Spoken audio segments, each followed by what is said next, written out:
Opisyal ng pinasinayaan ng bagong barangay hall sa Barangay District 4, Tumawini, Isabela. Ang makasaysayang kaganapan ay naging simbolo ng patuloy na pagsisikap para sa kaunlaran ng bawat barangay sa bayan ng Tumawini. Ang pagtatayo ng bagong barangay hall ay isang mahalagang proyekto na bunga ng dedikasyon at pagmamahal ng butihing ina ng Tumawini na si Mayor Venus Bautista at ng kanyang asawa, ang dating Mayor Arnold S. Bautista.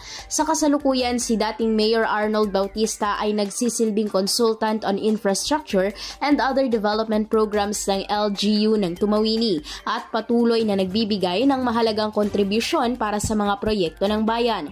Ayon sa mga opisyal, ang bagong barangay hall ay isang malaking hakbang tungo sa mas pinahusay na serbisyong pampubliko at mas maginhawang pakikisalamuhan ng mga mamamayan sa lokal na pamahalaan. Ipinakita ng mga opisyal ang kanilang pagnanais na maghatid ng makabagong pasilidad at programa para sa kapakanan ng mga residente ng barangay at ng buong Tumawini. Idol, parang bumibilis ba ang pagtanda? Ang dahilan, humihina ang cell division ang pagpapalit ng bagong cell habang nagkakaedad. Natutuyo ang balat dahil sa paghina ng elasticity.